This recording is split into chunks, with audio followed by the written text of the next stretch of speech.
क्योंकि देखो थ्योरी में क्या होता है, पूरा पूरा पेपर कोई नहीं रीड कर रहा, ये बात अपने माइंड में डाल लो, कोई पूरा पेपर रीड नहीं कर रहा। लेकिन आपके पेपर में प्रेजेंटेशन, सबसे इंपॉर्टेंट चीज़ ना प्रैक्टिकल सेवन में सबसे अच्छी चीज़ क्या है, इसमें ना इंपॉर्टेंट बहुत ईजिली ढूंढ सकते हो। मतलब थ्योरी में क्वेश्चंस घूम के आते हैं, आपको समझ आए ना आए, लेकिन प्रैक्टिकल में अगर हर साल आइगन वैल्यू का क्वेश्चन आ रहा है, हर बार 5th सेमेस्टर में 3rd सेमेस्टर में आइगन वैल्यू का क्वेश्चन आ रहा है, तो आपकी बारी भी आएगा। Hi everyone, this Bharti, welcome to my channel Dream Maths. So आज हम बात करने वाले हैं बहुत इंपॉर्टेंट चीज़ के बारे में कि जब हमारे पास थ्योरी सब्जेक्ट्स हैं, प्रैक्टिकल सब्जेक्ट्स हैं, थ्योरी सब्जेक्ट्स देख के हमें होता है इतना कुछ रीड करना पड़ेगा, एंड प्रैक्टिकल सब्जेक्ट जैसे अकाउंट्स हो गया, मैथ्स हो गया और भी प्रोग्रामिंग के सब्जेक्ट्स हो गए जिन्हें आप क्रैम कर ही नहीं सकते, माइंड में रख ही नहीं सकते। ऐसे सब्जेक्ट्स एंड थ्योरी सब्जेक्ट्स को कैसे टैकल करना है और कैसे आप इन्हें अप्रोच कर सकते हो, आज हम डिस्कस करेंगे। देखो जब मैं एग्जाम्स की तैयारी करती थी ना, मुझे थ्योरी देख के ऐसे लगता था, इतना बोरिंग लगता था कि इतनी एक एक लाइन रीड कौन करेगा। सेकंड चीज़, रीड करने के बाद माइंड में कैसे रहेंगी चीज़ें। थर्ड चीज़, इतना सारा मैं रीड करूंगी, इतना सा माइंड में रहेगा और कुछ ही पोर्शन एग्जाम में लिख पाऊंगी, कैसे थ्योरी एग्जाम्स के साथ मैं डील करूंगी। तो पहले थ्योरी एग्जाम्स के बारे में बात करते हैं, फिर प्रैक्टिकल के बारे में बात करेंगे। देखो थ्योरी की जो भी बुक्स हैं, जो भी आपके पास नोट्स हैं, पहले मैं जब देखती थी ना डर जाती थी, लेकिन धीरे धीरे विद टाइम मैंने रियलाइज किया कि जितना में हम डर रहे हैं ना, इतनी बड़ी चीज़ थ्योरी है नहीं। बस थोड़े से की पॉइंट्स अगर हमें वो चीज़ समझ आ गई कि कैसे इनके साथ डील करें, फिर हम थ्योरी बहुत ईजिली कर सकते हैं। नंबर 1 चीज़ मैंने पढ़ते ये चीज़ सीखी कि कभी भी ये नहीं सोचना कि जो भी थ्योरी के पेपर में लिखा है या सिलेबस में मुझे सारा करते हुए जाना, सारा पढ़ना है, वो एक प्रेशर बर्डन माइंड पे क्रिएट कर सकता है। तो सबसे पहले आप पढ़ना शुरू करो, उससे पहली चीज़ इंपॉर्टेंट है कि आप चैप्टर सेलेक्ट करो कि आपको कौन से करने हैं। 10 चैप्टर 12 चैप्टर कॉलेज में कोई नहीं करता पूरे बुक के। आपके जितने सिलेबस में है अपनी चॉइसेस देख के, प्रीवियस ईयर क्वेश्चन पेपर देख के पहले चैप्टर सेलेक्ट कर लो।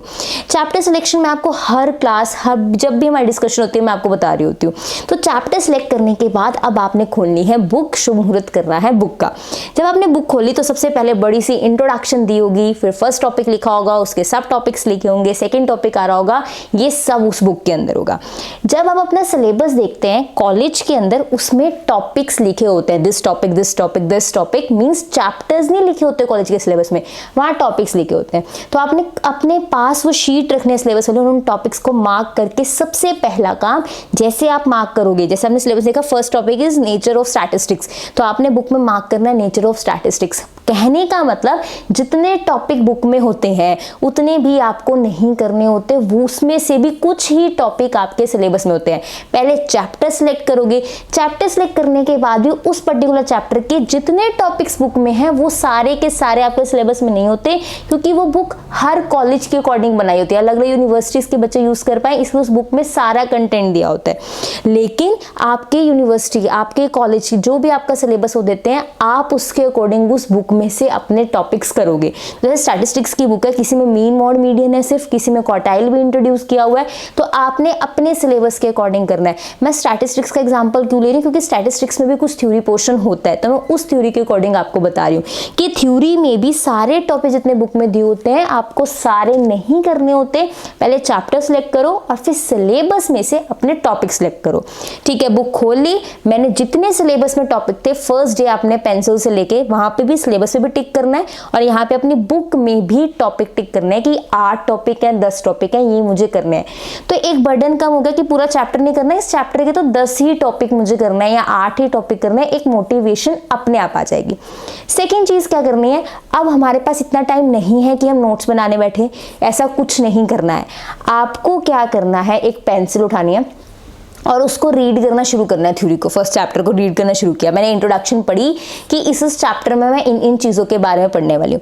रीडिंग करते हुए माइंड में ये डर तो बिल्कुल भी नहीं रखना कि मैंने लर्न करना है, मैंने एग्जाम देना है, मैंने पेपर देना है, नहीं।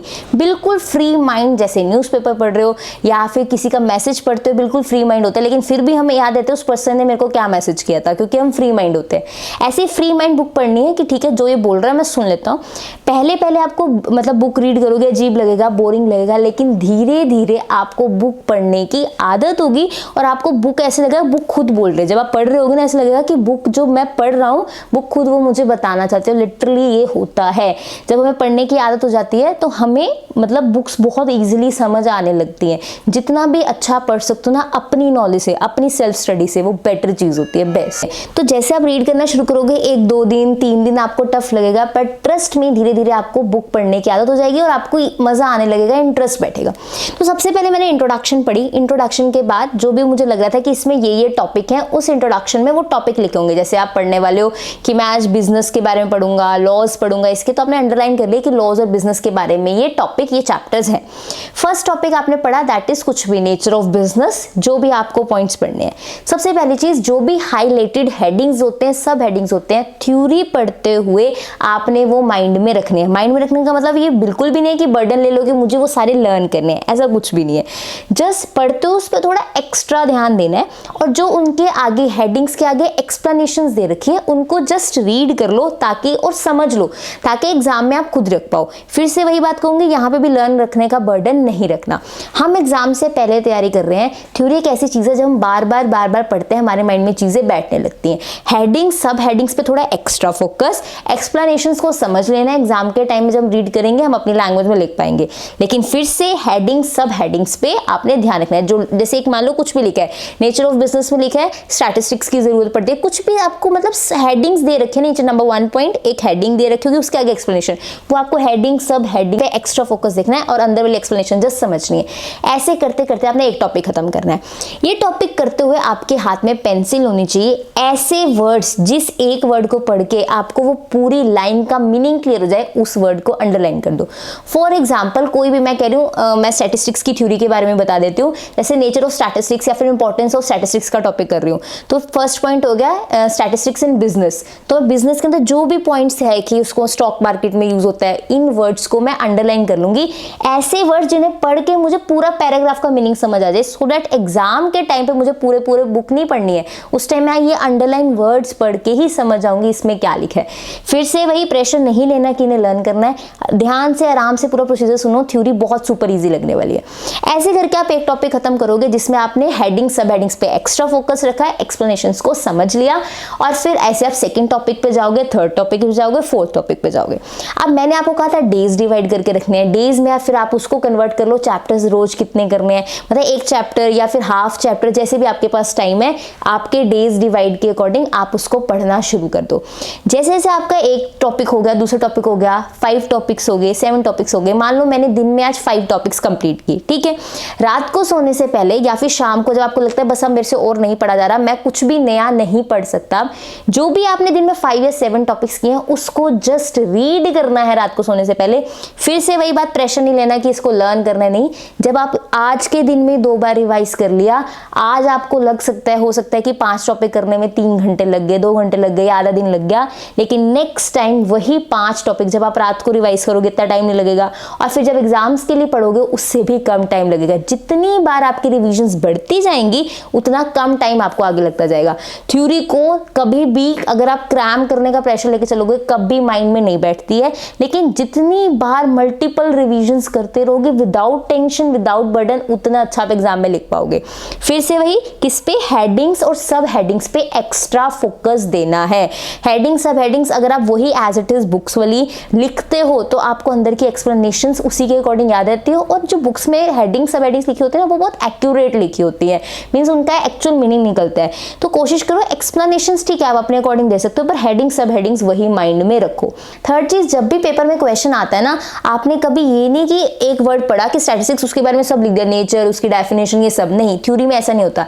जितनी चीज पूछी गई है सिर्फ उतने पॉइंट्स ही आपने आंसर शीट पे देने हैं। किसी चीज की इंपॉर्टेंस पूछी गई है, नेचर पूछा गया, उसकी लिमिटेशन पूछी गई, उसकी डेफिनेशन पूछी गई है, ये 4 चीजें पूछी गई हैं, 16 मार्क्स में क्वेश्चन आ गया। तो सबसे पहले कोई भी क्वेश्चन आप अटेम्प्ट कर रहे हो पेपर में, आपने उसकी इंट्रोडक्शन लिखनी है। आप घर से पढ़ के सिलेक्शन करके गए चैप्टर्स की, पेपर में क्वेश्चन आ भी गया वही, लेकिन अगर आप उसको अटेम्प्ट नहीं कर रहे ढंग से तो वो पेपर वहां पे नहीं अच्छा होगा और टीचर को आपकी बातें समझ नहीं आएंगी। लेकिन अगर आप वही एक सीरियल ऑर्डर में क्वेश्चन अटेम्प्ट करो, चाहे थोड़ी सी एक्सप्लेनेशन इधर उधर हो भी जाए, लेकिन एक वे अगर आपका अच्छा ना पेपर अटेम्प्ट करने का, फिर आपके बहुत अच्छे मार्क्स आएंगे।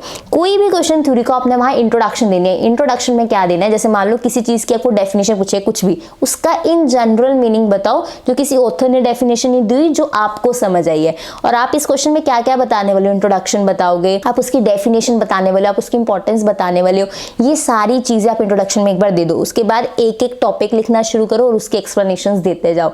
ऐसे करके आप क्वेश्चन अटेम्प्ट कर रहे होंगे। अब माइंड में आते हैं कितनी शीट्स फिल करनी है। ट्रस्ट मीन्स अगर आपको क्वेश्चन आता है ना, आपको इस चीज का ध्यान नहीं रखना पड़ता है कि कितनी शीट्स फिल करनी है। अगर आपके पास 16 मार्क्स का क्वेश्चन है तो आप 6 to 7 to 8 शीट्स कर सकते हो कंप्लीट, लेकिन ये ध्यान रखना कितने क्वेश्चंस हैं, 40 पेजेस की शीट्स है, कैसे आपको कंप्लीट करना है। लेकिन अगर आपको अच्छे से पेपर आता है, सब जो आपकी हेडिंग्स हैं वो आपको अच्छे से आती हैं, एक्सप्लेनेशन आप खुद डालोगे, अपने आप शीट्स फिल होंगी, कोई टेंशन नहीं होने वाली। तो 16 मार्क्स का क्वेश्चन है, 7 to 8, 6 to 8 के बीच में आप अपना जो शीट है वो लिख सकते हो। नेक्स्ट चीजेस, ठीक है, ये सारा हम पढ़ लेंगे, सब हो गया। आप जब तैयारी कर रहे होगे, जो प्रीवियस ईयर क्वेश्चन पेपर्स हैं उनको बहुत ध्यान से देखना। पिछले 3 साल 4 साल में जितने क्वेश्चन आए हुए हैं उसको आपने नहीं छोड़ के जाना, वो सारे क्वेश्चंस आपने अच्छे से करने हैं। अगर आप कोई पर्टिकुलर चैप्टर छोड़ के जा रहे हो, ठीक है, टफ है, लेकिन अगर आप चाहो तो वो क्वेश्चन जो पिछले ईयर्स में आ रखे हैं करना चाहो तो कर सकते हो, दैट विल बी बेटर। पूरा चैप्टर तो छोड़ ही रहे हो तो वो क्वेश्चन कर लोगे, क्या पता वही सेम क्वेश्चन रिपीट हो जाए। तो थ्योरी में रिपीटेशन के चांसेस ज्यादा होते हैं, तो प्रीवियस ईयर क्वेश्चन बहुत बहुत इंपॉर्टेंट है थ्योरी के एग्जाम में, ठीक है। तो थ्योरी का सारी चीजें, इसमें कोई डाउट बचा है तो you can ask in the comment section. मैंने शीट्स बता दिया, पढ़ना कैसे है, माइंड से अगर आप करो एक रटना शुरू करोगे अगर चीजों को तो नहीं होगा। एग्जाम से एक दिन पहले भी थ्योरी में सिर्फ आपको हेडिंग सब हेडिंग्स रिवाइज करनी है सुबह उठ के, ताकि एग्जाम में वो आपको याद रहे। जो एक्सप्लेनेशन है वो आपकी समझ के ऊपर है, आपने कैसे रीड किया, कैसे चीजों में आप गो थ्रू है, उससे आपकी एक्सप्लेनेशन बेटर होगी और आप पेपर में अच्छा लिख पाओगे। नेक्स्ट चीज आती है हमारे पास प्रैक्टिकल सब्जेक्ट्स की बात। मैथ्स हो गया, अकाउंट्स हो गया, प्रोग्रामिंग्स, जिनमें आपकी समझ आपके काम आती है, ना कि कुछ लर्न की चीजें। थ्योरी में तो फिर भी आप कह सकते हो कि मैंने सब पॉइंट्स लर्न कर लिए थे, एक्सप्लेनेशंस मैंने लिख ली थी, चलो काम चल गया। क्योंकि देखो थ्योरी में क्या होता है, पूरा पेपर कोई नहीं रीड कर रहा, ये बात अपने माइंड में डाल लो। कोई पूरा पेपर रीड नहीं कर रहा, लेकिन आपके पेपर में प्रेजेंटेशन अच्छी है, आपने डिफरेंट कलर के पेन से हेडिंग्स लिखी हुई है, सब हेडिंग्स लिखी हुई है, अंदर एक्सप्लेनेशन डाली है, वो हेडिंग्स देख के टीचर बोल देगा हाँ पता लग जाएगा इस बच्चे ने बुक खोली है और चीजें पढ़ी और आपको मार्क्स मिलेंगे। आपका प्रेजेंटेशन अच्छा नहीं है, आप अच्छे से चीजें लिख नहीं रहे, अरेंज नहीं करके लिख रहे, कुछ भी मतलब अपनी मर्जी से लिखी जा रहे हो थ्योरी में, वो चीज एक्सेप्टेबल नहीं है। हाँ पॉइंट्स के अंदर थोड़ी सी एक्सप्लेनेशन जरूरत होती है, ठीक है, ओके, क्योंकि टीचर भी आपको देख रहा है कि सब पॉइंट्स सारे ठीक है, वो आपको मार्क्स देगा। तो इसलिए पॉइंट्स सब पॉइंट्स पे ध्यान से काम करना और पेपर में जाके प्रेजेंटेशन अच्छी करना, ताकि आपको थ्योरी के पेपर में तो कोई दिक्कत आए ही ना। सो आई होप अब आपको थ्योरी सब्जेक्ट्स का अच्छे से क्लियर हो गया।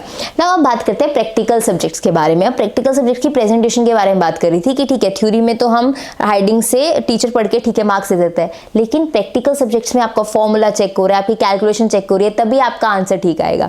तो आप जो प्रैक्टिकल सब्जेक्ट्स हैं उन्हें बहुत ध्यान से टैकल करना पड़ता है। तो सबसे पहले चीज आप ये चीज माइंड से निकाल दो कि मैं मैथ्स बाद में पढ़ लूंगा, स्टैट्स बाद में पढ़ लूंगा, थ्योरी सब्जेक्ट्स पहले पढ़ लेता हूँ। नहीं, आपको इनको प्रेफरेंस देनी है। जो भी चीज जो भी सब्जेक्ट आपको टफ लग रहा है ये माइंड में डाल लो कि उससे भागने से अब कोई फायदा नहीं है, आप टैकल तो उसे करना है, बट ये डिसाइड करो कि करना कैसे है। अगर जो भी सब्जेक्ट आपको प्रैक्टिकल में टफ लग रहा है, मॉर्निंग में सबसे पहले वही उठाओ, उसको प्रेफरेंस पे रखो, उसको प्रायोरिटी पे रखो, ठीक है। जो आपको ईजी लगता है वो आप कर लेते हो, लेकिन जो टफ लगता है उससे भाग रहे हैं ना, तो कोशिश करो जो सब्जेक्ट आपको प्रैक्टिकल में टफ लग रहा है उसको सबसे फ्रेश टाइम में उठाओ, जिस टाइम आप सबसे ज्यादा कंसंट्रेटेड फील करते हो। मतलब आपको लगता है कि इस टाइम मेरी कंसंट्रेशन पावर बहुत अच्छी होती है। जैसे कई लोग सोचते हैं कि रात को पढ़ने में मुझे बहुत अच्छा लगता है, शांति होती है, कईयों को लगता है कि सुबह पढ़ने से अच्छा होता है, कोई अर्ली राइजर है, कोई नाइट आउल है, जैसे आपको अच्छा लगता है। मुझे अर्ली राइजर्स पसंद है, मैं खुद अर्ली राइजर हूँ। मुझे जो भी काम टफ लगता है पढ़ने में, जो भी लगता था, मैं सुबह उठ को पहले उसको कंप्लीट करती थी। तो वैसे ही जैसे आपको ठीक लगता है, लेकिन सबसे ज्यादा जब आपको लगता है मैं एकदम अच्छे से पढ़ सकता हूँ इन प्रैक्टिकल सब्जेक्ट्स को, तब उठाओ जब आप बिल्कुल फ्री माइंड हो। जब प्रैक्टिकल सब्जेक्ट्स को उठाते हो, सेम प्रोसीजर इसमें भी, पहले आपको चैप्टर सिलेक्शन करनी है ताकि आप बर्डन लेके मत ढूंढो। चैप्टर सिलेक्ट करने के बाद आपको टॉपिक सिलेक्ट करने हैं। जैसे मैट्रिसेस पढ़ रहे हो उसमें डिटर्मिनेंट करना है, टाइप्स करनी है, उसकी प्रॉपर्टीज करनी है कि नहीं, आपके उसके बाद उसमें आइगन वैल्यूज हैं, आइगन वेक्टर्स हैं, ये टॉपिक अपनी बुक में मार्क करो। आपके पास बुक नहीं है अगर, तो भी आप इन टॉपिक्स को एक जगह से लाइन में नोट करो और टिक करते जाना है, जैसे जैसे आपके टॉपिक्स होते जाएंगे उससे भी आपको एक मोटिवेशन मिलेगी। हमेशा याद रखना, जब भी आप कोई टॉपिक कहीं से समझते हो, चाहे बुक से चाहे किसी टीचर से, वो समझ के आपको लगता है वो टॉपिक आ गया। प्रैक्टिकल सब्जेक्ट की यही चीज़ है, जब हम कोई चीज़ समझते हैं हमें लग गया आगे और एग्जाम में कर लेंगे, ऐसा नहीं होता। जब भी प्रैक्टिकल सब्जेक्ट, अकाउंट्स हो, मैथ्स हो, स्टैट्स हो, कुछ भी आप समझते हो, जब तक खुद प्रैक्टिस नहीं करोगे, चाहे प्रोग्रामिंग ही क्यों ना हो, तब तक वो चीज़ आपके माइंड में नहीं बैठती। आपने आइगन वैल्यूज निकालनी सीखी, उसके एटलीस्ट 3 क्वेश्चंस आइगन वैल्यूज के लगा के देखो, अगर आपसे 3 क्वेश्चंस के आंसर्स ठीक आ गए, इट मींस आपका वो टॉपिक तैयार है।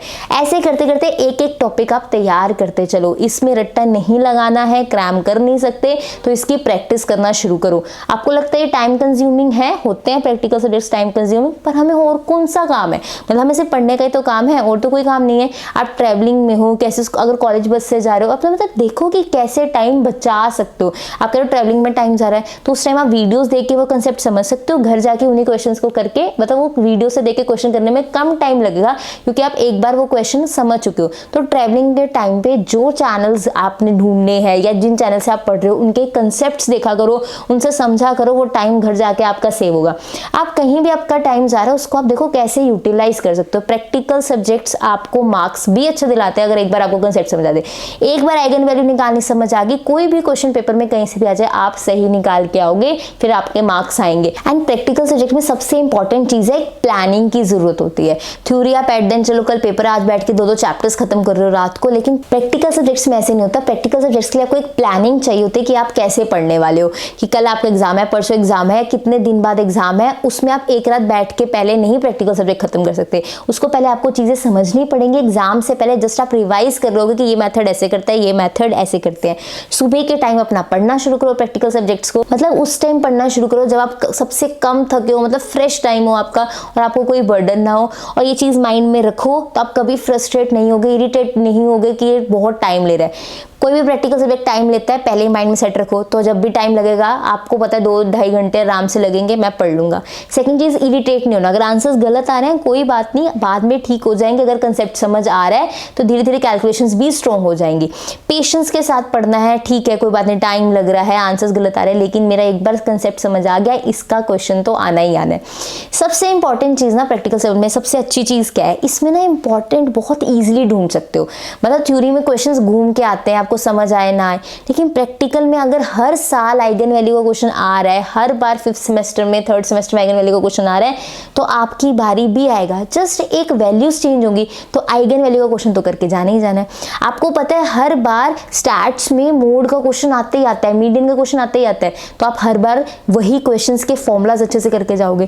कहने का मतलब क्या है कि प्रैक्टिकल सब्जेक्ट्स में बहुत सिलेक्टेड आइटम्स जो है, सिलेक्टेड चीजें जो है पेपर में आती हैं, अगर आप वो भी अच्छे से कर लो, पेपर क्लियर तो बहुत अच्छे से हो जाता है। तो प्रीवियस ईयर क्वेश्चन पेपर में जितने मेथड, जितने टॉपिक्स आ रखे हैं, वो भी अगर आपने अच्छे से कर लिए, प्रैक्टिकल सब्जेक्ट्स अच्छे से तैयार हो जाएंगे। लेकिन अगर आप ये सोच रहे हो अपने आप हो जाएंगे, मुझे टाइम नहीं निकालना पड़ेगा, बस हो जाए, मैं नहीं पढ़ सकता, या अगर सोचते रहोगे कि नहीं मुश्किल है, फिर नहीं काम बनेगा। यू हैव टू लाइक कि आपको टाइम निकालना पड़ेगा, उसको पढ़ना है, लेकिन बर्डन लेके नहीं, रोज 2-2, 3-3 टॉपिक्स करते जाओ, खत्म करते जाओ। और अपने पास एक प्लान बना लो, थ्योरी के टॉपिक्स का भी और प्रैक्टिकल के टॉपिक्स का भी, कि आज मैंने 2 टॉपिक्स थ्योरी के किए हैं, 2 प्रैक्टिकल के किए हैं। अगर आप ऐसे नहीं कर सकते कि सिर्फ थ्योरी करते भी बोर हो जाते हो, या फिर सिर्फ प्रैक्टिकल सब्जेक्ट्स करते हुए भी बोर हो जाते हो, तो आप क्या कर सकते हो, जैसे मॉर्निंग, जैसे मान लो आप सुबह सोच रहे हो कि 11-12 बजे तक या फिर 2 बजे तक मैं किसके सब्जेक्ट करूंगा, प्रैक्टिकल सब्जेक्ट्स करूंगा, और शाम के टाइम मैं थ्योरी सब्जेक्ट्स करूंगा। तो आपका प्रैक्टिकल एंड थ्योरी एक साथ जो है वो बैलेंस हो जाएगा। दूसरी चीज, अगर आप कॉलेज जा रहे हो कि मैम कॉलेज के साथ टाइम नहीं मिल रहा, अगर आपके एग्जाम्स को 40 डेज रहते हैं, 30 डेज रहते हैं, फिर और सिर्फ अटेंडेंस के लिए कॉलेज जा रहे हो, तो सिर्फ घर पे बैठ के पढ़ना शुरू करो, टाइम इधर उधर वेस्ट मत करो। प्रैक्टिकल सब्जेक्ट्स में जो भी आपके फॉर्मूलाज हैं उनकी शीट बनाओ, स्टैट्स है, न्यूमेरिकल मेथड्स है, मैथ्स है। मैं जब भी आपको यहाँ पे मैथ्स, स्टैट, न्यूमेरिकल मेथड ये तीनों कराती हूँ, साथ साथ बोलती हूँ कि आप अपनी फॉर्मूला शीट बनाओ, नोट्स बनाओ। तो अगर आप उसके अकॉर्डिंग नोट्स बनाते चल रहे हो तो एग्जाम में कोई दिक्कत आने ही नहीं वाली। लेकिन अगर अभी तक आपने नोट्स नहीं बनाए तो एक शीट तैयार करो जिसमें आपके सारे सिलेबस के फॉर्मूलाज हो, ताकि एग्जाम के टाइम पे इसलिए आपका क्वेश्चन गलत ना हो कि क्वेश्चन भी समझ आ रहा है, कैलकुलेशन भी आती है, लेकिन फॉर्मूला याद नहीं है। तो ये तो बहुत बुरी बात है। फॉर्मूला आपको आता होगा तो आप उस क्वेश्चन को अटेम्प्ट कर पाओगे। तो जब भी प्रैक्टिकल सब्जेक्ट्स की तैयारी करो, जो मेन पॉइंट्स हैं जो आपको याद रखने ही रखने हैं, फॉर्मूलाज, कोई भी नोटेशन, वो आप एक शीट पे लिख के जहाँ भी आप पढ़ते हो वहाँ पे रख लो, ताकि आप आते जाते आप उसकी उस पर नज़र पड़ती रहे और आपके माइंड में वो चीज़ें बैठे। आई होप अब थ्योरी या प्रैक्टिकल के सब्जेक्ट्स में दिक्कत नहीं आएगी और टाइम वेस्ट करना अब छोड़ दो। जो भी एक्सेस चीज़ें जो भी आपका टाइम ले रही है, चाहे वो फ़ोन है, चाहे इधर उधर घूम रहे हो, चाहे एक्स्ट्रा क्लासेस हैं, चाहे एक्सेस फ़ोन यूज़ कर रहे हो, आपको पता है, लेकिन इससे बच नहीं पा रहे, तो आप अपने लिए कुछ करो कि फ़ोन को अपने से दूर रखो, दूसरे रूम में पढ़ो, फ़ोन को चार्जिंग पे लगा दो, अपने से दूर रखो, लेकिन कैसे भी अपना टाइम सेव करो और पढ़ना शुरू करो। I hope you like this video. If you like this video, do like, share, comment and subscribe to my channel which is DreamMess. Thank you so much for watching.